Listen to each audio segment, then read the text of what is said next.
نحمده ونصلي على رسوله الكريم أما بعد فأعوذ بالله من الشيطان الرجيم بسم الله الرحمن الرحيم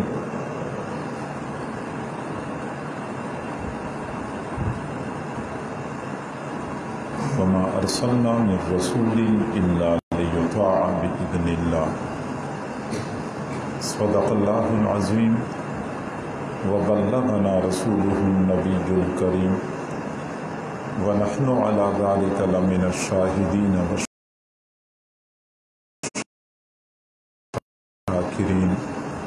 والحمد لله رب العالمين اللهم صل على سيدنا محمد وعلى آل سيدنا محمد وبارك وسلم۔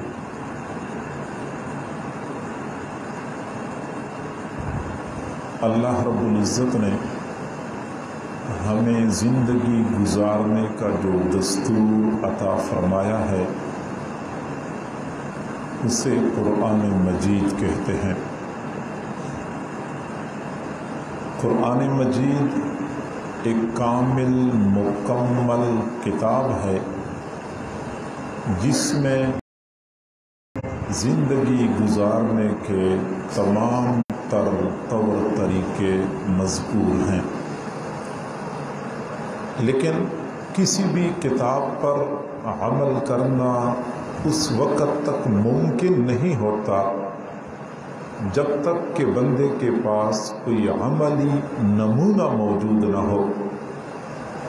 اللہ رب العزت نے اس مقصد کے لیے حضور صلی اللہ علیہ وسلم کو مبعوث فرمایا کہ آپ نے لوگوں کے سامنے کتاب اللہ پہ عمل کر کے دکھانا ہے۔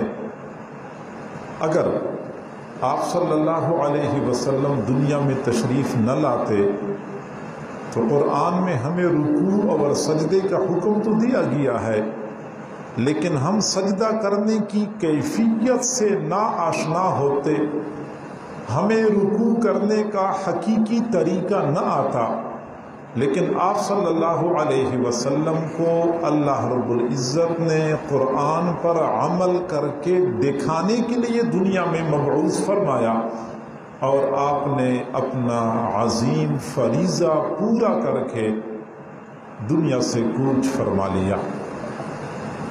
آج اگر کوئی بندہ قرآن پاک پہ عمل کرنا چاہتا ہے تو حضور صلی اللہ علیہ وسلم کی پیروی کے علاوہ اس کے سامنے کوئی دوسرا راستہ موجود نہیں ہے۔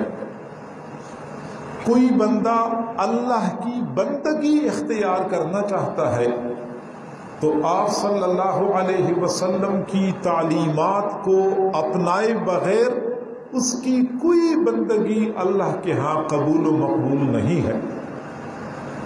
ہم جو کلمہ پڑھتے ہیں لا الہ الا اللہ محمد رسول اللہ، یہ کلمہ حقیقت میں دو حصوں پر مشتمل ہے، لا الہ الا اللہ، دوسرا حصہ ہے محمد الرسول اللہ۔ اگر ہم غور کریں تو یہ لا الہ الا اللہ پہلا حصہ 12 حروف پر مشتمل ہے، اور اللہ کی شان دوسرا حصہ بھی 12 حروف پر مشتمل ہے۔ پہلے حصے میں اللہ کی توحید کا تذکرہ ہے، اور دوسرے حصے میں حضور صلی اللہ علیہ وسلم کی رسالت کا تذکرہ ہے۔ اور کمال کی بات یہ ہے کہ پہلے حصے میں کوئی نکتہ نہیں پایا جاتا، اشارہ اس بات کی طرف ہے کہ اللہ تعالیٰ کی خدائی میں کوئی نکتہ موجود نہیں ہے۔ دوسرے حصے میں بھی کوئی نکتہ پایا نہیں جاتا، گویا کہ حضور صلی اللہ علیہ وسلم کی مصطفائی میں بھی کوئی نکتہ موجود نہیں ہے۔ اس پہلے حصے میں بندہ اس بات کا اقرار کرتا ہے کہ اللہ کے سوا میرا کوئی معبود نہیں ہے، میں اللہ کا بندہ ہوں، میں نے اللہ کی بندگی کرنی ہے۔ پہلے حصے میں بندہ اس بات کا اقرار کرتا ہے، اور دوسرے حصے میں بندہ اس بات کا اقرار کرتا ہے کہ میں نے بندگی حضور صلی اللہ علیہ وسلم کے بتائے ہوئے طریقوں کے مطابق کرنی ہے۔ گویا کہ پہلا حصہ اقرار بندگی پر مشتمل ہے اور دوسرا حصہ طریقہ کار بندگی پر مشتمل ہے کہ ہم نے بندگی کس طرح کرنی ہے۔ اور معزز سامعین، یہ بات یاد رکھیں کہ اللہ رب العزت نے اپنی طرف آنے والے تمام راستوں کو بند کر دیا ہے، صرف ایک راستہ کھلا چھوڑا ہے، اور یہ وہ راستہ ہے جس پر حضور صلی اللہ علیہ وسلم چلے ہیں۔ حضور صلی اللہ علیہ وسلم کے نقش قدم پہ چلنے کے بغیر اللہ تک پہنچنا ممکن ہی نہیں ہے۔ لہٰذا ہمیں چاہیے کہ ہم اپنی زندگی کے تمام تر طور امور میں حضور صلی اللہ علیہ وسلم کی تعلیمات کی پیروی کریں۔ اور معزز سامعین، یہ بات یاد رکھیں کہ حضور صلی اللہ علیہ وسلم کے جو معجزات ہیں ان میں سے ایک واضح اور زندہ معجزہ ہمارے درمیان حضور کی سنتوں کی شکل میں موجود ہے۔ چونکہ اللہ رب العزت نے اپنے بندوں کو پابند کیا ہے کہ میرے محبوب کی پیروی کرنی ہے، اس لیے اپنے محبوب صلی اللہ علیہ وسلم کے تمام تر طریقہائے زندگی کو، تمام تر تعلیمات کو اللہ رب العزت نے تکوینی طور پہ محفوظ رکھا ہے، تاکہ کل کوئی بندہ یہ نہ کہہ سکے کہ میں تو حضور کی طرح کھانا کھانے کی کوشش کر رہا تھا لیکن میرے سامنے کوئی تعلیم تھی نہیں، میں تو چاہ رہا تھا کہ میں حضور علیہ السلام کی سنت کے مطابق سوؤں لیکن میرے پاس حضور کی سنت کے مطابق سونے کا کوئی طریقہ ہی نہیں تھا۔ اللہ رب العزت نے آپ کے تمام تر طریقوں کو تکوینی طور پہ محفوظ کر لیا، اور یہی وجہ ہے کہ یہ اسلام جن بنیادی امتیازات کی وجہ سے باقی ادیان میں ممتاز ہے، اس میں سے ایک بات یہ بھی ہے کہ اس دین میں پیغمبر صلی اللہ علیہ وسلم کی سنتوں کو، آپ کے طریقہ ہائے زندگی کو اور آپ کی تمام تر تعلیمات کو جس خوبصورتی کے ساتھ محفوظ کیا گیا ہے، کسی اور نبی کی تعلیمات اس قدر خوبصورتی کے ساتھ محفوظ نہیں ہو چکی ہیں۔ حضرت موسیٰ علیہ السلام کے ساتھ محبت کے دعویدار یہودیوں کی کمی دنیا میں نہیں ہے، لیکن آپ کسی یہودی سے پوچھیں کہ حضور صلی اللہ علیہ وسلم کی داڑھی مبارک کیسی تھی، وہ نہیں بتا سکتے۔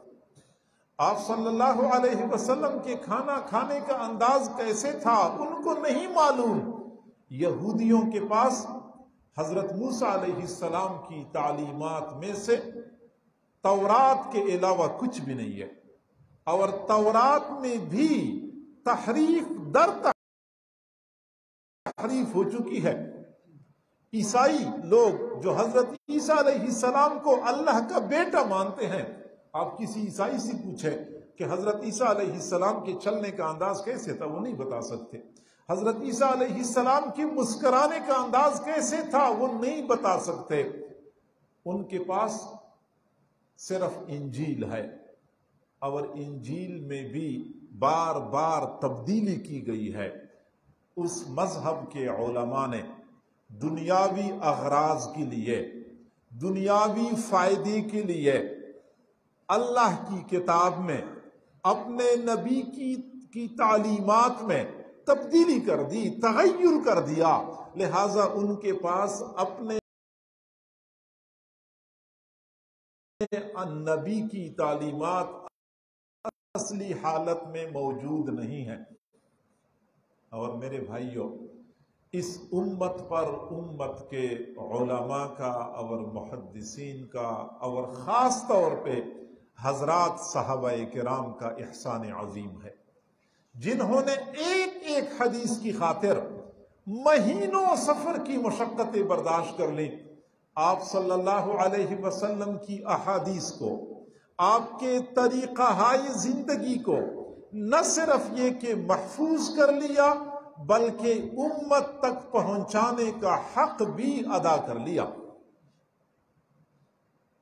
آج ہم میں سے کوئی بندہ حضور صلی اللہ علیہ وسلم کی زندگی کے کسی بھی گوشے کے بارے میں معلوم کرنا چاہتا ہے، علماء کے پاس جاتا ہے، علماء سے وہ پوچھنا چاہتا ہے کہ آپ صلی اللہ علیہ وسلم کی وضع قطع کیسی تھی، آپ کے کھانے پینے کا انداز کیسے تھا، آپ کا لباس اور آپ کے انداز و اطوار کیا تھے، آپ کے اٹھنے بیٹھنے کا انداز کیسے تھا، سونے جاگنے کی ترتیب کیا ہوتی تھی، آپ خوش ہوتے تھے تو چہرہ کیسے خوشی سے چمک رہا ہوتا تھا، جب آپ کو غصہ آتا تھا تو چہرہ مبارک کیسے سرخ ہو جاتا تھا، آپ اپنے گھر میں گھر والوں کے ساتھ سلوک کیسے کرتے تھے، باہر دوستوں کے درمیان بیٹھتے تھے تو کیسے رہا کرتے تھے، دشمنوں کے ساتھ آپ کا سلوک کیسے ہوا کرتا تھا،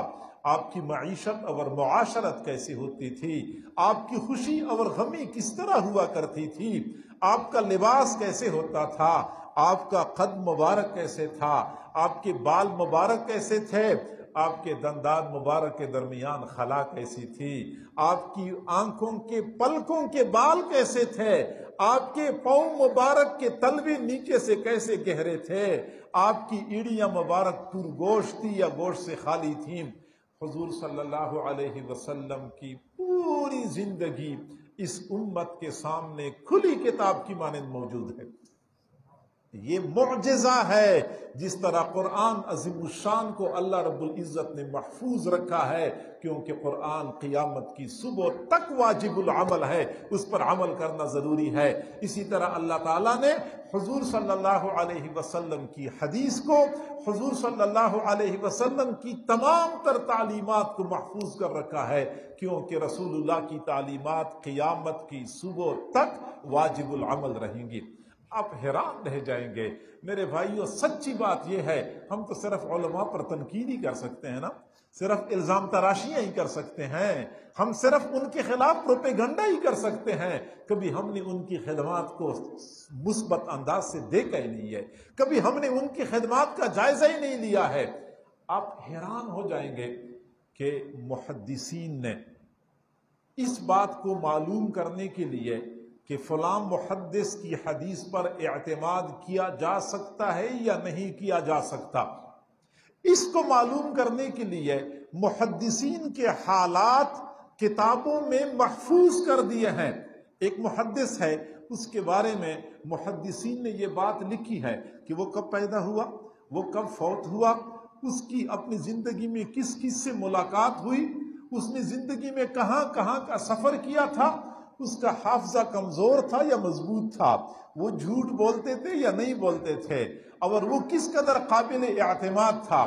جوانی میں تو بڑھاپا یہ حافظہ مضبوط تھا، لیکن بڑھاپے میں حافظہ کمزور ہوا تھا یا نہیں ہوا تھا۔ تمام تر امور کے بارے میں حالات محفوظ ہیں، اور میں آپ کو بتاؤں کہ یہ محدثین کی تعداد کتنی ہے جن کے حالات محفوظ ہیں؟ 1000 نہیں، 10,000 نہیں، 50,000 نہیں، 6 لاکھ محدثین کے حالات زندگی محفوظ ہیں۔ کیوں محفوظ کیے ہیں؟ کہ ہر محدث کے بارے میں صحیح طور پہ جائزہ لینا ہوتا ہے کہ ان کی نقل کردہ حدیث پر اعتماد کیا جا سکتا ہے یا نہیں کیا جا سکتا، اور کیا مجاہدے برداشت کیے ہیں ان محدثین نے، کس لیے؟ تاکہ حضور کی تعلیمات کو محفوظ کر لیا جائے اور امت تک پہنچایا جائے۔ کوئی بندہ کوئی امتی یہ نہ کہہ سکے کہ میرے سامنے حضور صلی اللہ علیہ وسلم کی کوئی سنت فلاں عمل کے بارے میں موجود نہیں تھی، شادی کے بارے میں، غمی کے بارے میں، خریدنے کے بارے میں، بیچنے کے بارے میں، لباس کے بارے میں، بات کرنے کے بارے میں، مسکرانے کے بارے میں۔ میں تو حضور کی طرح کرنا چاہ رہا تھا لیکن میرے پاس سنت تھی نہیں۔ کوئی بندہ اس طرح بات نہیں کر سکے گا۔ یعنی آپ صلی اللہ علیہ وسلم کی تعلیمات کی حفاظت اللہ رب العزت نے اس لیے فرمائی ہے تاکہ قیامت کی صبح تک ان پہ عمل کیا جائے۔ بیت اللہ میں کس طرح داخل ہوتے تھے اور بیت الخلاء میں کس طرح داخل ہوتے تھے، تمام تر تعلیمات امت کے پاس موجود ہیں۔ ایک امتی کی ذمہ داری یہ ہے کہ ان تعلیمات پہ عمل کرے، ایک ایک سنت پہ مرنے مٹنے والا بن جائے، سر کے بالوں سے لے کر پاؤں کے ناخنوں تک اپنے آپ کو سنتوں سے آراستہ و پیراستہ کر لے۔ معیشت میں، معاشرت میں، معاملات میں، اخلاقیات میں، شادی غمی میں، نشست و برخاست میں، زندگی کے ہر عمل میں پتہ کرے، علماء سے پوچھے، معلوم کرے کہ اس موقع پر حضور صلی اللہ علیہ وسلم کی تعلیمات کیا ہے۔ اچھی اچھی کتابیں لکھی گئی ہیں، ان کتابوں کو بندہ پڑھے تو ان میں حضور علیہ السلام کی مبارک سنتیں لمحہ بلمحہ کی موجود ہیں، ان پہ عمل کریں تاکہ ہم قیامت کے دن حضور صلی اللہ علیہ وسلم کے سامنے سرخرو ہو سکیں۔ معزز سامعین، سنتوں کے حوالے سے چند ایک باتیں سمجھنے کی ضرورت ہے۔ سب سے پہلی بات تو یہ ہے کہ حضور صلی اللہ علیہ وسلم نے زندگی گزارنے کے جو طور طریقے اختیار کیے تھے وہ آپ کے اپنے ایجاد کردہ نہیں تھے، بلکہ وہ اللہ نے ان کو بتائے تھے، اور آپ صلی اللہ علیہ وسلم کے وہ تمام تر طریقہ ہائی زندگی بہترین طریقے تھے۔ ان سے بہتر طریقہ زندگی دنیا میں ممکن ہی نہیں ہے۔ ایک وہ طریقہ ہے جو اللہ نے بتایا ہے، ایک وہ طریقہ ہے جو بندوں نے خود ایجاد کیا ہوا ہے۔ تو یہ کیسے ہو سکتا ہے کہ بندوں کا بنایا ہوا طریقہ اللہ کے بنائے ہوئے طریقے کے برابر ہو جائے یا اس سے بہتر ہو جائے؟ ظاہری بات ہے کہ اللہ کے بتائے ہوئے طریقے اعلیٰ و ارفع ہیں، لہٰذا ہم یہ کہتے ہیں کہ حضور صلی اللہ علیہ وسلم نے جیسے کھانا تناول فرمایا تھا، کھانا کھانے کا اس سے بہتر انداز آج تک کوئی قوم، کوئی معاشرہ متعارف نہ کرا سکا۔ سب سے بہتر انداز وہی تھا جو میرے محبوب نے بتایا تھا۔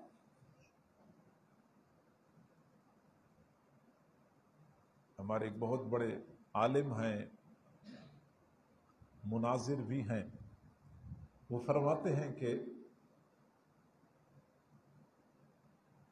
ایک حاجی صاحب نے اپنے بیٹے کے ولیمے کے لیے مجھے بلایا، دعوت دی تو میں چلا گیا۔ شادی حال میں ولیمہ تھا، اپنے دوست بھی میرے ساتھ تھے، لیکن جب میں شادی حال میں داخل ہوا تو میں نے دیکھا کہ وہاں پہ تو کھڑے ہو کے کھانا کھانے کا انتظام ہے، بیٹھ کے کھانے کی ترتیب نہیں ہے۔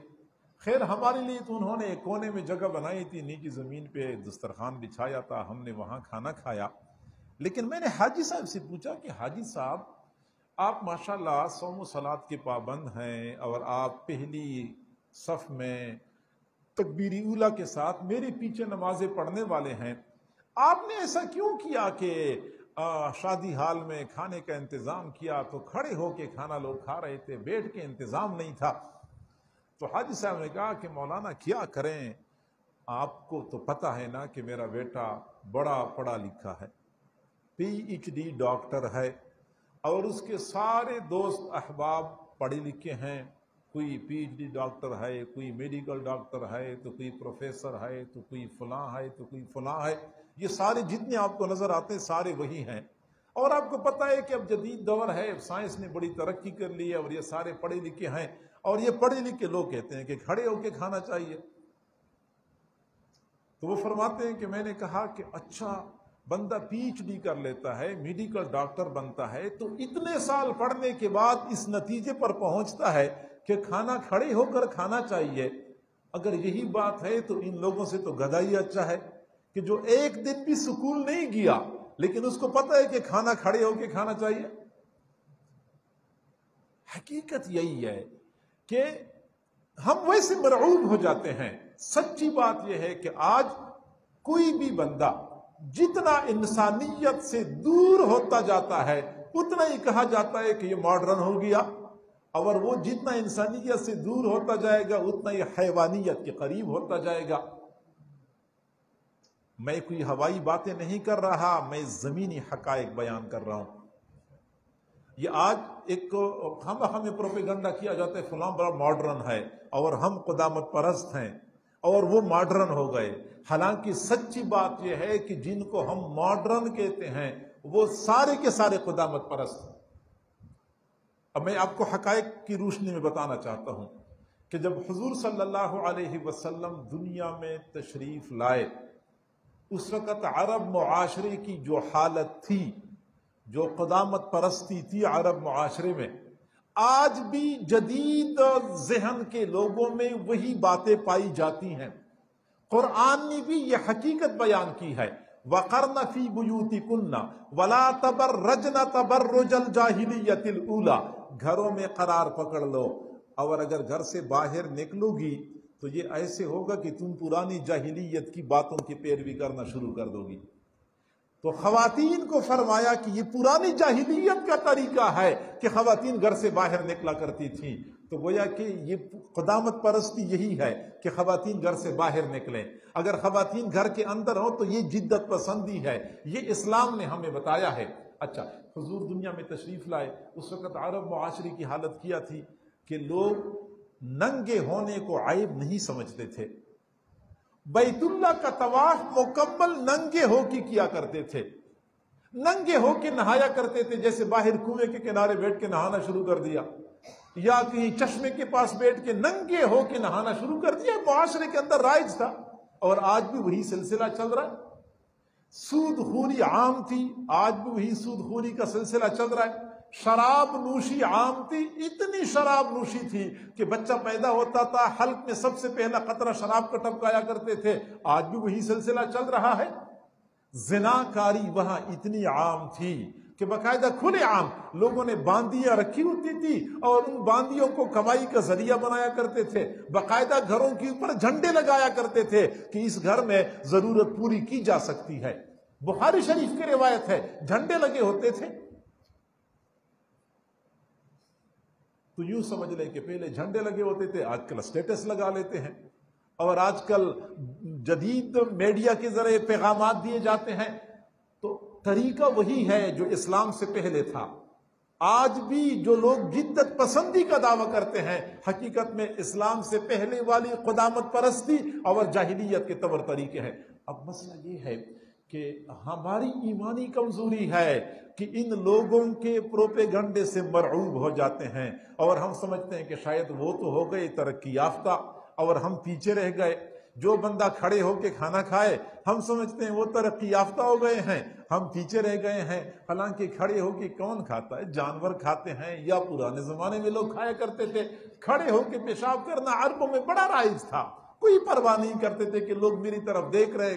یعنی حضور صلی اللہ علیہ وسلم نے صحابہ کرام کو طریقہ سکھایا کہ بیٹھ کے پیشاب کیا کرو، بیٹھ کے پیشاب کیا کرو. وہ یہود نے اس وقت مذاق اڑایا، عجیب پیغمبر ہے، لوگوں کو پیشاب کا طریقہ بتاتے ہیں کہ بیٹھ کے پیشاب کرنا چاہیے، یہ تو عورتوں کی طرح پیشاب کا طریقہ ہے. یعنی کھڑے ہو کے پیشاب کرنا لوگ بالکل معمول سمجھتے تھے اور بیٹھ کے پیشاب کرنے کو معجوب سمجھتے تھے، اور آج بھی وہی کچھ ہمیں نظر آتا ہے.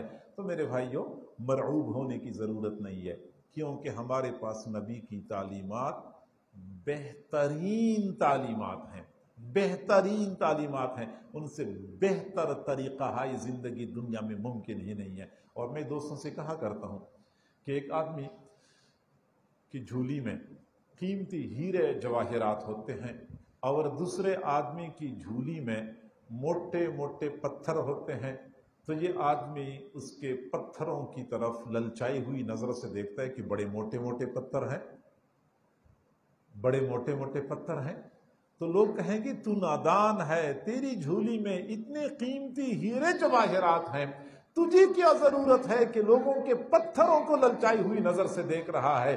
بالکل ایک مسلمان کی جھولی میں حضور صلی اللہ علیہ وسلم کی سنتیں جو ہیرے جواہرات سے زیادہ قیمتی ہیں وہ ہمارے پاس موجود ہیں، لیکن ہم دوسروں کے خود ساختہ بنائے ہوئے طور طریقے جو پتھروں سے بھی زیادہ کم قیمت ہیں ہم ان کی طرف للچائی ہوئی نظروں سے دیکھ رہے ہوتے ہیں۔ ہماری ایمانی کمزوری کی دلیل ہے۔ ہمیں چاہیے کہ ہم مطالعہ کریں، زمینی حقائق کا ادراک کریں۔ جو طور طریقے آپ صلی اللہ علیہ وسلم نے آج سے 14 صدیاں پہلے وحی کی بنیاد پہ ہمیں بتائے تھے، آج جدید لوگوں نے سائنس کے ذریعے اس کو درست ثابت کیا ہے، وہ درست تسلیم کر لیا ہے۔ اب ہوا یہ کہ وہ لوگ نبی کے طور طریقوں کو اپناتے ہیں سائنس کا نام دے کر، اور ہم اپنے نبی کے طور طریقوں کو چھوڑے جا رہے ہیں ترقی کا نام دے کر۔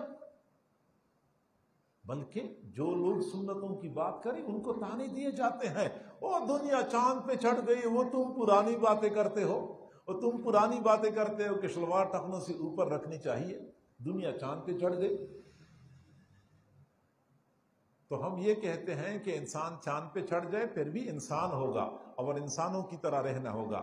وہ مریخ پہ چڑھ جائے پھر بھی انسان ہے، وہ سورج پہ چڑھ جائے پھر بھی انسان ہے۔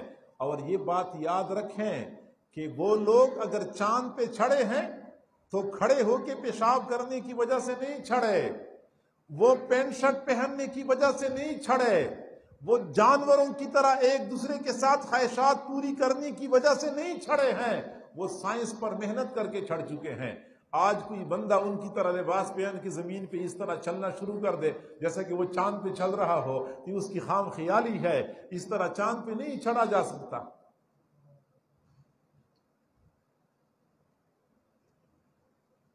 تو پہلی بات تو یہ سمجھ لے سنت کے بارے میں کہ بہترین طریقہ ہے زندگی۔ دوسری بات یہ سمجھ لیں کہ یہ سنتیں اور حضور کے طریقے 500 سال کے لیے نہیں، 1000 سال کے لیے نہیں، 1500 سال کے لیے نہیں، بلکہ قیامت کی صبح تک کارآمد ہوں گے، قابل عمل ہوں گے۔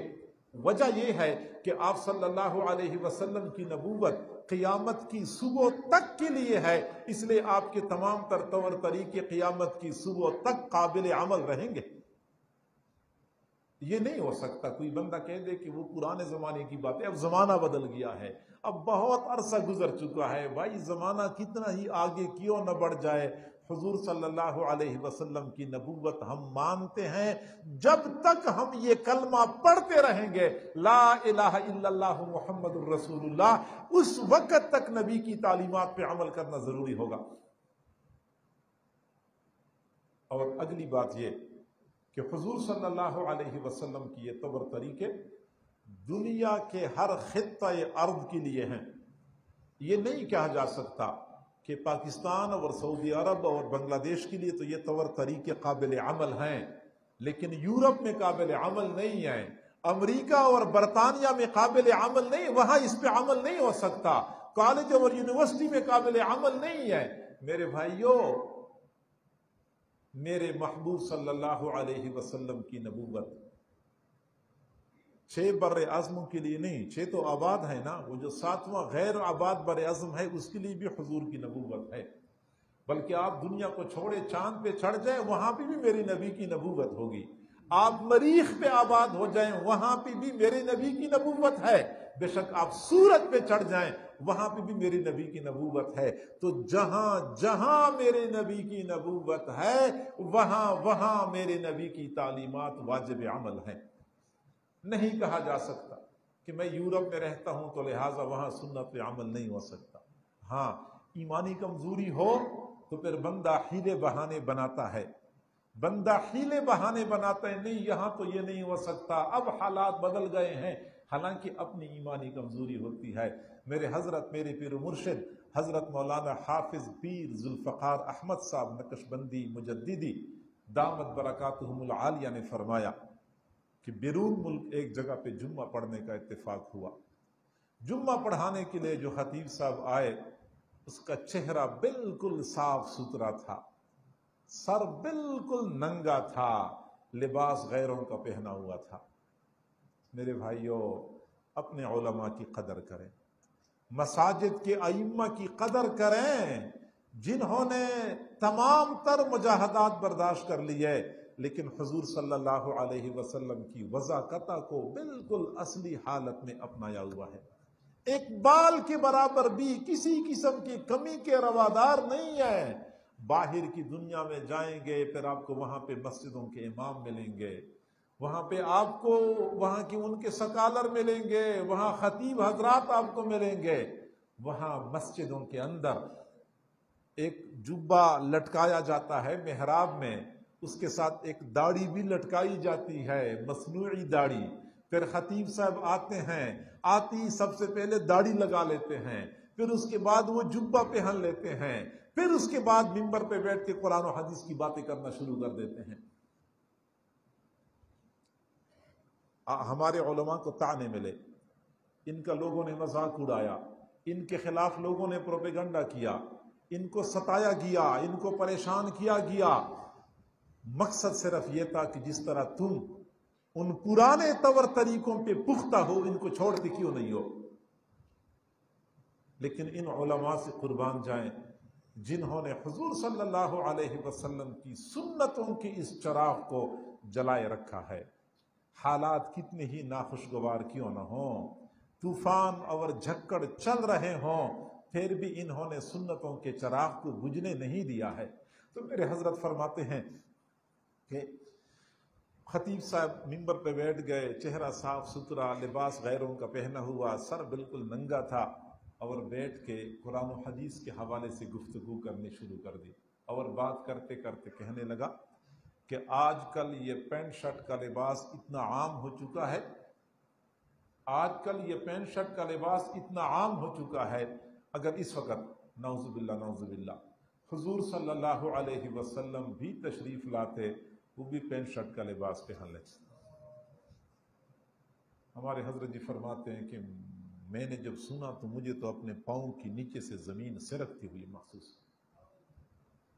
پھر فرماتے ہیں کہ الحمدللہ مجمع میں ایک دیوانہ موجود تھا، پھر وہ دیوانہ کھڑا ہو گیا اور کہنے لگا خطیب صاحب ذرا سنبھل کے بات کرنا، سنبھل کے بات کرنا، منبر رسول پہ بیٹھ کے رسول اللہ پر اتنا بڑا جھوٹ، تجھے ڈر نہیں لگا، تجھے خوف لاحق نہیں ہوا؟ آپ تو رسول اللہ کی بات کرتے ہیں، رسول اللہ کے غلاموں کے غلام کی طرف دیکھو، یہ مسنون چہرہ دیکھو، مسنون پگڑی دیکھو، یہ مسنون لباس دیکھو۔ اگر رسول اللہ کے غلاموں کے غلام اس ماحول سے متاثر نہیں ہو سکتے تو رسول اللہ کیسے متاثر ہو سکتے؟ پھر میں نے اس کو سمجھایا کہ حضرات انبیاء کرام دنیا میں اس لیے نہیں آئے کہ وہ دنیا والوں کی پیروی کریں، وہ اس لیے دنیا میں آئے تھے کہ دنیا والے ان کی پیروی کریں۔ ناز کیا اس پہ کہ زمانے نے بدل دیا تجھے، ناز کیا اس پہ کہ زمانے نے بدل دیا تجھے، مرد وہ ہے جو زمانے کو بدل دے ڈالے۔ یہ کون سا کمال ہے کہ بندہ زمانے کے ساتھ چلے؟ کمال تو یہ ہے کہ بندہ زمانے کو اپنے پیچھے چلائے۔ اگر حضور صلی اللہ علیہ وسلم نے زمانے کے ساتھ چلنا ہوتا، معاشرے کے ساتھ چلنا ہوتا، تو وہ مکہ کی سرزمین پہ کبھی بتوں کی مخالفت نہ کرتے۔ وہاں تو پورا مکہ بت پرستی میں مبتلا تھا، لوگوں نے گھر گھر میں بت بنانے کی فیکٹریاں بنائی ہوئی تھی، 360 بتوں کو پوجنے والے تھے۔ تو اس شرک اور بت پرستی کے زمانے میں حضور صلی اللہ علیہ وسلم توحید کا نعرہ کبھی بلند نہ کرتے اگر آپ نے دنیا والوں کے ساتھ چلنا ہوتا۔ تو معزز سامعین، حضور صلی اللہ علیہ وسلم کی سنتیں ہر زمانے میں ہر مقام پہ واجب العمل ہیں، عمل کرنا چاہیے، لازم ہے۔ کوئی بہانہ نہیں ہے کہ میں ایک ایسے ماحول میں رہ رہا ہوں جہاں پہ سنتوں کی اتباع نہیں کی جا سکتی۔ اور سنتوں کے حوالے سے اگلی بات سمجھ لیں کہ اللہ رب العزت نے حضور صلی اللہ علیہ وسلم کو جو طور طریقے عطا فرمائے ہیں ان میں فطری حسن اور خوبصورتی ہے، فطری طور پہ حسن اور خوبصورتی ہے۔ چنانچہ کسی بندے کی فطرت مسخ ہو جائے پھر تو اور بات ہے۔ ہمارا ایک ساتھی ہے، یہ کچھ تعلق جڑ گیا اور اٹھنا بیٹھنا شروع کیا، تو اس نے وہ جو پہلے پینٹ شرٹ والا لباس پہنتا تھا وہ چھوڑ کے نیک لوگوں کی طرح کرتا شلوار اور ٹوپی سر پہ رکھنی شروع کر دی، پگڑی باندھنی شروع کر دی۔ اس کا والد غصے ہو گیا اور کہنے لگا یہ تو نے کیا جانوروں والا لباس پہنا ہوا ہے۔ اب اس نے مجھے کہا، میں نے کہا ابو سے پوچھا نہیں آپ نے کہ جانور بھی لباس پہنتے ہیں؟ یعنی فطرت مسخ ہو جاتی ہے نا، اور کچھ نہیں ہے کہ ان کو یہ سنت کے مطابق لباس، صلحاء کی طرح لباس، جانوروں والا لباس نظر آتے ہیں، حالانکہ جانور تو پہنتے بھی نہیں ہے لباس۔ ہاں، جانوروں والا کام وہ لوگ کرتے ہیں جو لباس پہنتے نہیں ہیں یا کم سے کم تر رکھتے ہیں۔ بہرحال اگر فطرت سلیم ہو تو سنتوں میں حسن ہے۔ آپ دیکھیں، کوئی بندہ شرابی، کبابی، بدکار، بد کردار ہو، اس کے سامنے دو بندوں کو کھڑا کر دیں، ایک بندے کا چہرہ سنت سے سجا ہوا، دوسرے کا چہرہ سنت سے محروم، اور اس شرابی بندے سے پوچھیں کہ ان دونوں میں سے کون سا آپ کو اچھا لگتا ہے۔ اگر وہ شرابی بندہ مسلمان ہے تو وہ کہے گا ہاں جس کا چہرہ سنت سے سجا ہوا ہے وہ مجھے اچھا لگتا ہے۔ سنتوں میں حسن ہے۔ جیسے ہم انسان بیٹھ کے دسترخوان پہ بیٹھ کے سنت طریقے کے مطابق کھاتا ہے، کتنا اچھا لگتا ہے۔ جو کھڑے ہو کے کھاتا ہے جانوروں کی طرح، پیشاب کرنے کا سنت طریقہ کتنا اچھا، اور جانوروں کی طرح کھڑے ہو کے پیشاب کرنا کتنا معیوب اور ناپسندیدہ۔ سنتوں میں حسن اور خوبصورتی ہے۔ اور اگلی بات سمجھ لیں کہ سنتوں کی بدولت بندہ اللہ کا محبوب بن جاتا ہے۔ سنتوں کی بدولت بندے کا ایمان محفوظ ہو جاتا ہے۔ آج کل کے اس پرفتن دور میں جب ایمان بچانا مشکل ہو چکا ہے، سنت کی بدولت ایمان بچانا بندے کا محفوظ ہو جاتا ہے، آسان ہو جاتا ہے۔ وجہ یہ ہے کہ سنتوں کی اتباع کی وجہ سے بندہ اللہ کا محبوب بن جاتا ہے۔ قل ان کنتم تحبون اللہ فاتبعونی یحببکم اللہ۔ محبوب آپ کہہ دیجئے کہ اگر تم لوگ اللہ سے محبت کرتے ہو تو تم میری اتباع کرو، اللہ تم سے محبت کرے گا۔ تو سنتوں کی اتباع کی بدولت بندہ اللہ کا محبوب بن جاتا ہے، اور جب وہ اللہ کا محبوب بن جاتا ہے تو اللہ کبھی بھی ایسے بندے کو ایمان سے محروم نہیں کرتا، بندے کا ایمان محفوظ ہو جاتا ہے۔ سنتوں سے جان چھڑانے والے لوگ ایک عجیب بہانہ بناتے ہیں، وہ یہ کہتے ہیں کہ ایک بندے کو عاشق رسول ہونا چاہیے، اور عشق رسول تو بندے کے دل میں ہوتا ہے، لہٰذا بس دل میں محبت ہونی چاہیے۔ ظاہری نقالی کا کیا فائدہ کہ نہ بندے کے اخلاق حضور کی طرح، نہ معاملات حضور کی طرح، نہ توکل اور یقین حضور کی طرح، تو ظاہر میں حضور کی طرح صورت بنانے کا کیا فائدہ؟ تو میرے بھائیوں، میں مانتا ہوں بندے کے اخلاق بھی حضور کی طرح ہونے چاہیے، معاملات بھی حضور کی طرح ہونے چاہیے، قلبی کیفیات بھی حضور کی طرح ہونی چاہیے۔ لیکن اگر ہم وہ نہیں بنا سکتے تو کم از کم اپنی ظاہری صورت تو حضور کی طرح بنائیں۔ یہ بھی فائدے سے خالی نہیں ہے، کیونکہ کئی مرتبہ اس ظاہری نقالی کی وجہ سے بھی اللہ کی رحمت متوجہ ہو جاتی ہے۔ حضور صلی اللہ علیہ وسلم نے فرمایا، اللہ کو سفید بالوں سے حیا آتی ہے، اللہ کو سفید بالوں سے حیا آتی ہے۔ ایک آدمی نے اپنی موت کے وقت اپنے بیٹوں کو وصیت کی کہ بیٹا جب میں مر جاؤں تو میری داڑھی چونے کے ساتھ سفید کر لو یا رنگ کے ساتھ سفید کر لو۔ بیٹوں نے اس کے وصیت کے مطابق ایسا ہی کر لیا۔ اس بندے کو دفن کیا گیا۔ بعد میں کسی کو خواب میں نظر آیا تو پوچھا کیا بنا؟ اس نے کہا کہ مجھے تو قبر میں دفنایا گیا، پھر فرشتے آئے، سوال و جواب میں سختی کر رہے تھے کہ بڑا گناہ گار ہے، بڑا برا آدمی ہے۔ برا تو میں تھا، گناہ گار تو میں تھا، لیکن جب وہ سختی کر رہے تھے تو اللہ نے فرمایا کہ دیکھتے نہیں وہ سفید بال ہیں۔ سفید بالیں تم سختی کیوں کرتے ہو؟ میں تو سفید بالوں سے حیا کرتا ہوں، نرمی اختیار کر لو۔ وہ فرشتوں نے کہا کہ اللہ یہ سفید بال مصنوعی ہیں، رنگ لگا کے سفید کیے ہوئے ہیں۔ اللہ نے فرمایا کہ میں یہ فرق تو نہیں کرتا کہ یہ مصنوعی ہے یا حقیقی سفید بال ہیں۔ حضور نے تو فرمایا کہ اللہ سفید بالوں سے حیا کرتا ہے، بس اتنی سی بات ہے۔ اب بال سفید ہیں تو میں حیا کرتا ہوں۔ فرماتے ہیں کہ مجھے ان سفید بالوں کی وجہ سے بخش دیا گیا۔ یہ ظاہری مصنوعی پن، یہ ظاہری نقالی بھی اللہ تعالیٰ کئی مرتبہ قبول کر لیتا ہے، رحمتوں کا مظاہرہ کرتا ہے۔ یہ ظاہری نقالی بندے پر سعادت کے دروازے کھول دیتی۔ حضور صلی اللہ علیہ وسلم غزوہ حنین سے واپس آ رہے تھے، ایک بستی کے قریب پڑاؤ ڈالا۔ بستی غیر مسلموں کی تھی۔ حضرت بلال نے نماز کے لیے آذان دینی شروع کر دی اور بستی کے بچے باہر کھیل رہے تھے، انہوں نے حضرت بلال کی آذان کی نقل اتارنی شروع کر دی۔ حضور صلی اللہ علیہ وسلم نے بچوں کو بلایا، بچے ڈر کے مارے بھاگ گئے، لیکن ان بچوں میں ایک بچہ قدرے بڑا تھا، اس نے بھاگنا مناسب نہیں سمجھا، وہ قریب آیا، اس کا نام ابو محذورہ تھا۔ حضور صلی اللہ علیہ وسلم نے فرمایا کیا کر رہے تھے؟ اس نے کہا کہ ہم اس کی طرح کلمات پڑھ رہے تھے۔ اچھا کس طرح کلمات پڑھ رہے تھے؟ اب اس نے کلمات پڑھنے شروع کر دیے۔ اس نے کہا ہم یوں کلمات پڑھ رہے تھے، اللہ اکبر اللہ اکبر، اللہ اکبر اللہ اکبر، اشہد ان لا الہ الا اللہ، اشہد ان لا الہ الا اللہ، اشہد ان محمد الرسول اللہ، اشہد ان محمد الرسول اللہ۔ جب یہ کہا تو آپ صلی اللہ علیہ وسلم نے فرمایا کہ اب جاؤ اپنا کام کرو۔ اس لڑکے نے کہا کہ اب میں کہاں جا سکتا ہوں، اب تو میں نے جن کا کلمہ پڑھا ہے انہی کے ساتھ جاؤں گا۔ نقل اتار رہے تھے، نقل کو اللہ نے کیسے اصل میں تبدیل کر دیا۔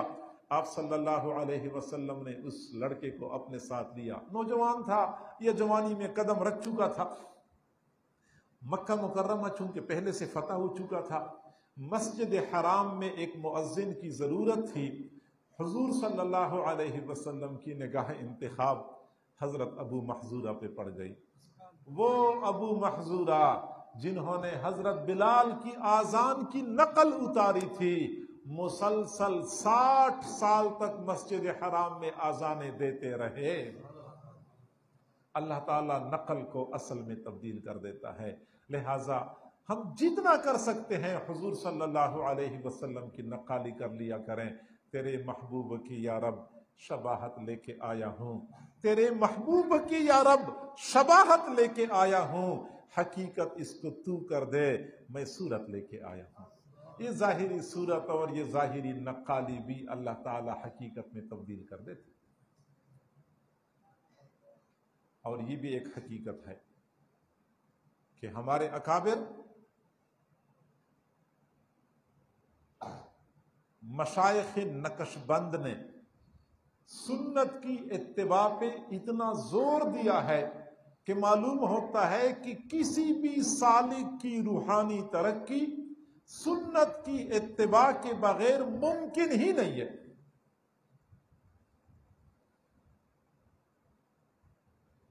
حضرت خواجہ مجدد الفسانی رحمت اللہ علیہ نے سنت کی عظمت بیان کرتے ہوئے عجیب بات ارشاد فرمائی، فرمایا کہ سنت کی نیت سے دوپہر کے وقت ایک لمحے کے لیے قیلولہ کرنا، قیلولہ جو دوپہر کو ہم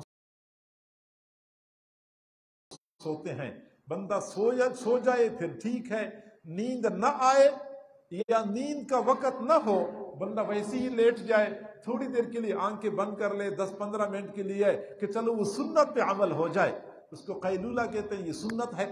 فرمایا کہ سنت کی نیت سے تھوڑی دیر کے لیے دوپہر کے وقت قیلولہ کرنا کروڑ ہا نفل شب بیداریوں سے بہتر ہے۔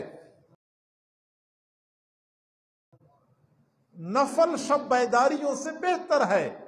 ایک لمحے کے لیے سونا، یہاں سے معلوم ہوتا ہے کہ سنت کی اہمیت کتنی ہے۔ اس لیے مشائخ نے کہا کہ اگر آپ نے کسی بندے کی ولایت کو جانچنا اور پرکھنا ہو، اس کو سنت کے ترازو میں تولے۔ سنت کے ترازو میں پورا اتر رہا ہے تو پھر وہ اللہ والا ہے، اگرچہ وہ دعویٰ نبی کرتا ہو۔ اگر سنت کے ترازو پہ پورا نہ اترتا ہو تو بے شک وہ ہزار دعوے کرے، اس کا ولایت سے کوئی تعلق نہیں ہے۔ حضرت جنید بغدادی رحمہ اللہ نے فرمایا اذا رأیتم احدا یمشی علی الماء او یطیر فی الہواء، اگر تم کسی بندے کو دیکھو جو من سنن النبی صلی اللہ علیہ وسلم، وہ حضور صلی اللہ علیہ وسلم کی سنتوں میں سے ایک سنت کا مخالف ہے، فَضْرِبُوهُ بِالنَّعْلَيْنِ، اس کو جوتے مارو، فَإِنَّهُ دَجَّالٌ كَذَّابٌ لَا وَلِيٌّ، وہ دجال کذاب تو ہو سکتا ہے، وہ ولی نہیں ہو سکتا۔ ولایت اور اتباع سنت لازم اور ملزوم ہیں، ولایت اتباع سنت کے بغیر ممکن ہی نہیں ہے۔ تو سنتوں کی اتباع کرے، اور جو لوگ نہیں کرتے تو ان کا ایمان خطرے میں پڑ جاتا ہے۔ حضور صلی اللہ علیہ وسلم نے فرمایا فَمَنْ رَغِبَ عَنْ سُنَّتِي فَلَيْسَ مِنِّي، جو بندہ میری سنت سے منہ موڑ لیتا ہے اس کا میرے سے کوئی تعلق نہیں ہے۔ آپ حیران ہو جائیں گے، حضور صلی اللہ علیہ وسلم جب یہ بات فرماتے تھے کہ اس کا مجھ سے کوئی تعلق نہیں ہے، یہ بہت زیادہ ناراضگی کی صورت میں فرمایا کرتے تھے۔ باپ جب اپنے بیٹے سے کہتے ہیں کہ بیٹا مجھے باپ نہ کہنا، میرا تیرا کوئی تعلق نہیں ہے، تو میرا بیٹا نہیں ہے اگر تو نے دوبارہ یہ غلطی کر لی، یہ اس وقت باپ کہتا ہے جب باپ زیادہ غضبناک ہوتا ہے۔ حضور صلی اللہ علیہ وسلم جب زیادہ غضبناک ہوتے تھے فرمایا کرتے فلیس منی، اس کا میرے سے کوئی تعلق نہیں ہے۔ تو جو بندہ میری سنتوں سے منہ موڑ لیتا ہے اس کا مجھ سے کوئی تعلق نہیں ہے، اور جس کے بارے میں حضور نے یہ فرمایا ہے اس کا ایمان خطرے میں پڑ جاتا ہے۔ اسی طریقے سے حضور صلی اللہ علیہ وسلم نے فرمایا من تشبہ بقوم فہو منہم، جو بندہ کسی قوم کی مشابہت اختیار کر لیتا ہے تو اسی قوم میں سے ہوگا، اسی قوم میں سے ہوگا، لباس میں، انداز و اطوار میں، شادی غمی میں، معاملات میں، اٹھنے بیٹھنے میں، جس قوم کی طرح بندہ بننے کی کوشش کرتا ہے قیامت کے دن انہی کے ساتھ حشر ہوگا۔ ہندوستان میں ایک بزرگ، وہ دیوالی کا دن ہوتا ہے ہندوؤں کا، جس میں وہ ایک دوسرے پر رنگ پھینکتے ہیں، تو وہ بزرگ فوت ہو گئے تو کسی نے خواب میں دیکھا شدید تکلیف میں تھا، پسینے میں شرابور، تھکا ماندہ نظر آ رہا تھا، تو کسی نے کہا کہ آپ کا یہ حال کیوں ہوا ہے؟ تو اس نے جواب دیا، جو خواب دیکھنے والا تھا اس نے پوچھا کہ آپ کا یہ حال کیسے ہوا ہے؟ انہوں نے جواب دیا کہ ایک دن میں جا رہا تھا، وہ ہندوؤں کی دیوالی کا دن تھا جس پہ وہ لوگ ایک دوسرے پر رنگ پھینکتے ہیں، تو میں اس وقت پان چبا رہا تھا منہ میں، تو سامنے ایک گدھا مرا ہوا پڑا تھا، تو میں جب وہاں سے گزر رہا تھا تو میں نے وہ پان کا تھوک پھینکنا تھا تو وہ میں نے گدھے کے اوپر پھینک دیا، اور میں نے یہ کہہ دیا کہ آج تجھ پہ کسی نے رنگ نہیں پھینکا۔ اسی بات پہ اللہ نے مجھے پکڑ لیا، اور اسی وقت سے لے کے آج تک میں پکڑ میں ہوں، شدید تکلیف میں ہوں کہ آپ نے ہندوؤں کی مشابہت کیوں اختیار کی تھی۔ ہمارے یہاں شادی غمی میں، بچوں کی ولادت کے موقع پہ اور دوسرے معاملات میں وہ ہندوؤں کی رسومات کی ہم پیروی کرتے رہتے ہیں، ہمیں اس چیز کا احساس نہیں ہے۔ ہندوستان میں ایک مرتبہ زلزلہ آیا، اور زلزلے میں ہزاروں لوگ ایک ہی جھٹکے میں عمارتوں کے نیچے دب گئے اور مر گئے۔ اب چونکہ آبادی میں مسلمان بھی تھے اور ہندو بھی تھے، تو مسلمانوں نے حکومت کو درخواست دی کہ جو فوت ہونے والے ہیں ان میں سے چونکہ کچھ لوگ مسلمان ہیں تو مسلمان کی لاشیں ہمارے حوالے کر دیں کہ ہم اسلامی طریقے سے ان کو دفنائیں۔ تو بات بڑی معقول تھی، تو کہا گیا ٹھیک ہے، مسلمانوں کی لاشیں مسلمانوں کو دیں اور ہندوؤں کی لاشیں ہندوؤں کے حوالے کر دی، ہندوؤں نے لاش کو جلانا ہوتا ہے۔ اب یہ بات کیسے معلوم ہو کہ یہ مسلمان ہے یا ہندو ہے؟ چنانچہ اس کے ختنے دیکھو، جس کے ختنے ہو چکے ہیں وہ مسلمان ہے، جس کے ختنے نہیں ہو چکے وہ ہندو ہے۔ فوجیوں نے ختنے دیکھنے شروع کر دیے۔ اب کوئی 10 20 30 40 لوگ تو تھے نہیں، ہزاروں کی تعداد میں لوگ تھے۔ آخر میں فوجیوں نے کہا کہ ہم سے اتنے لوگوں کے ختنے نہیں دیکھے جاتے، کہ ہم ہر بندے کا ختنہ دیکھ کے ختنہ ہو چکا یا نہیں ہو چکا، ہم سے یہ کام نہیں ہوتا۔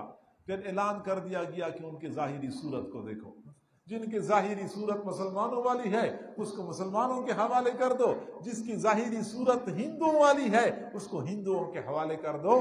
ہزاروں کی تعداد میں مسلمان ہندوؤں کے ساتھ ان کی لاشیں آگ میں جلا دی گئیں اور گنگا دریا میں ان کو بہا دیا گیا۔ ہندوؤں کے ساتھ دنیا میں ان کا حشر ہو گیا، آخرت میں پتہ نہیں کیا ہوگا ان کے ساتھ۔ من تشبہ بقوم فہو منہم۔ امام اوزاعی رحمت اللہ علیہ کے زمانے میں ایک کفن چور نے کفن چرانے سے توبہ کر لی۔ کسی اللہ والے کے ہاتھ پہ بیعت ہو گیا تو اللہ والے نے پوچھا کہ میاں آپ نے تو بہت ساری قبروں کی کھدائی کی ہوگی، بہت ساری قبروں کے اندر کے حالات کو دیکھا ہوگا، تو آپ نے کوئی عبرتناک واقعہ دیکھا ہے؟ اس کفن چور نے کہا کہ حضرت میں آپ کو کیا کیا واقعات بتاؤں گا، کوئی 1 2 واقعات تو نہیں ہے، سینکڑوں واقعات ہیں جو میرے ذہن میں نقش ہیں، عبرتناک واقعات ہیں، لیکن ایک بات جو میں نے اکثر مردوں میں دیکھی ہے وہ صرف آپ کو بتاتا ہوں کہ بندہ فوت ہوتا تھا، اس کو مسلمانوں کے طرز پہ غسل دیا جاتا تھا، کفن پہنایا جاتا تھا، جنازہ پڑھا جاتا تھا، مسلمانوں کے طریقے کے مطابق قبلہ رخ کر کے ان کو دفنایا جاتا تھا، لیکن جب میں رات کو قبر کھودتا تھا 80% لوگوں کے چہرے قبلے سے مڑے ہوتے تھے، دفناتے وقت چہرے قبلے کی طرف، لیکن دفنانے کے بعد چہرے قبلے سے مڑے ہوتے تھے۔ امام اوزاعی رحمت اللہ علیہ سے کسی نے پوچھا، انہوں نے کہا انا للہ و انا الیہ راجعون، یہ وہ لوگ ہیں جو دنیا میں حضور صلی اللہ علیہ وسلم کی سنتوں سے منہ موڑنے والے تھے، ان کے مرنے کے بعد ان کے چہرے حضور کے قبلے سے موڑ دیے گئے۔ تمہیں کوئی حق نہیں پہنچتا کہ تم میرے محبوب کے قبلے کی طرف رخ کرو، تمہیں تو غیروں کے طریقے پسند ہیں، غیروں کے قبلے کی طرف رخ کرو۔ لہذا سنتوں سے اعراض اور سنتوں سے منہ موڑنا شقاوت اور بدبختی کا ذریعہ، سنتوں کی اتباع اور پیروی بندے پر سعادت کے دروازے کھول دیتی ہے۔ حضرات صحابہ کرام میں یہی کمال تھا کہ جہاں وہ محبت رسول میں بے مثل تھے وہاں اطاعت رسول میں بھی بے مثال تھے، ان کی طرح اطاعت کوئی بندہ اختیار نہ کر سکا۔ پھر قریب کے زمانے میں الحمدللہ ہمارے اکابر حضرات علماء دیوبند رحمہم اللہ میں ہم نے یہ جھلک دیکھی ہے۔ عشق رسول کا تذکرہ جب ہوتا ہے تو مجھے نانوتا کے وہ محقق بہت یاد آتے ہیں۔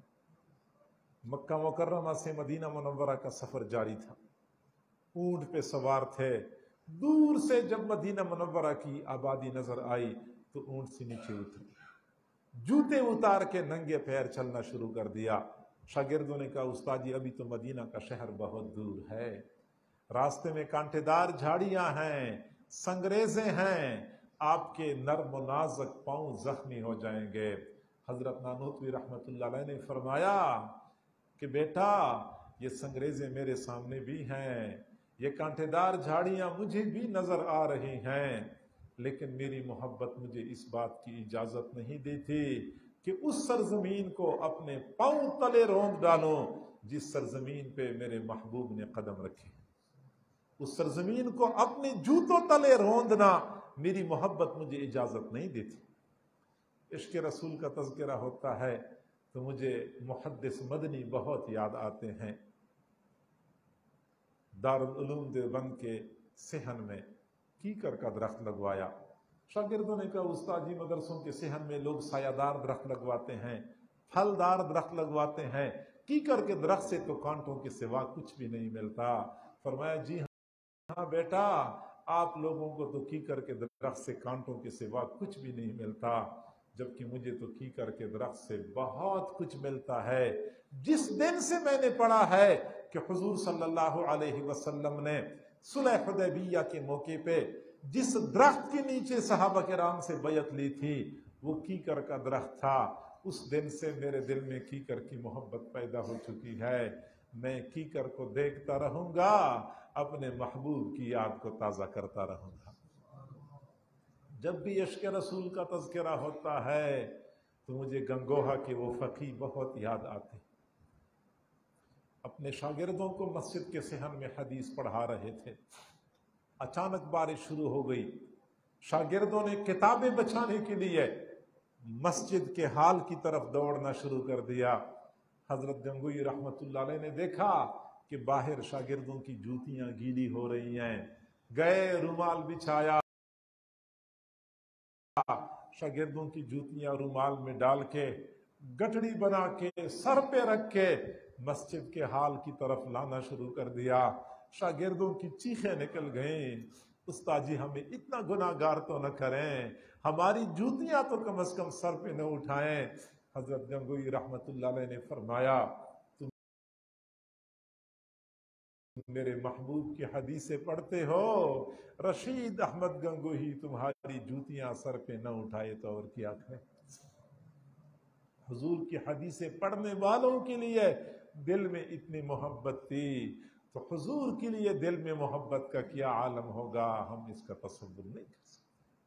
80 سال عمر تھی حضرت گنگوئی رحمت اللہ علیہ کی، دونوں آنکھوں کی بینائی مکمل ختم ہو چکی تھی، لیکن اس کے باوجود رات کو سونے سے پہلے سرمے کی 3 سلائیاں دائیں آنکھ میں ڈالتے تھے، 3 سلائیاں بائیں آنکھ میں ڈالتے تھے۔ کسی نے پوچھا کہ حضرت سرما تو آنکھ میں اس لیے ڈالا جاتا ہے کہ بینائی محفوظ ہو، جبکہ آپ کی بینائی تو مکمل ختم ہو چکی ہے، تو سرما ڈالنے کا کیا فائدہ؟ حضرت گنگوئی رحمت اللہ علیہ نے فرمایا کہ مجھے بینائی سے کچھ بھی لینا دینا نہیں ہے، میں نے تم اپنے محبوب کی ادا کو زندہ کرنا ہے۔ میرے محبوب رات کو سوتے وقت آنکھوں میں سرما ڈالتے تھے، میں سرما ڈالتا ہوں۔ یہ میرے اکابر تھے، سنتوں کے شیدائی تھے۔ آج افسوس سے کہنا پڑتا ہے کہ انہی اکابر کے بارے میں کہا جاتا ہے کہ یہ حضور کی گستاخ تھے۔ او اللہ کے بندو، کبھی میرے اکابر کے حالات زندگی کا مطالعہ تو کر لیں، کتب خانے بھرے پڑے ہیں میرے اکابر کے حالات زندگی سے۔ آپ کسی کا مطالعہ کریں، آپ کو پتہ چل جائے گا کہ ان کی رگ رگ ریشے ریشے میں کیسے محبت رسول سمائی ہوئی تھی۔ وہی سمجھا جائے گا شیدائے جمال مصطفیٰ، وہی سمجھا جائے گا شیدائے جمال مصطفیٰ، جس کا حال حال مصطفیٰ ہو، قال قال مصطفیٰ۔ اللہ تعالی ہم سب کو سنتوں کی اتباع کی توفیق نصیب فرمائے۔ قیامت کے دن ہم اپنے محبوب صلی اللہ علیہ وسلم کے سامنے جائیں، وہ ہمیں دیکھ کے مسکرائیں، ہم ان کو دیکھ کے مسکرائیں، یوں ہم سعادتوں کو سمیٹنے والے بن جائیں۔ وآخر دعوانا ان الحمد للہ رب العالمین۔ ابھی ہم دعا کریں گے، لیکن دعا سے پہلے تھوڑی دیر کے لیے مراقبہ کر لیں۔ اپنی آنکھوں کو بند کر لیں، اپنے سروں کو جھکا لیں، یہ تصور کریں کہ اللہ تعالیٰ کی طرف سے انوارات آ رہے ہیں، میرے دل میں سما رہے ہیں، میرا دل خوشی کی حالت میں کہہ رہا ہے اللہ اللہ اللہ۔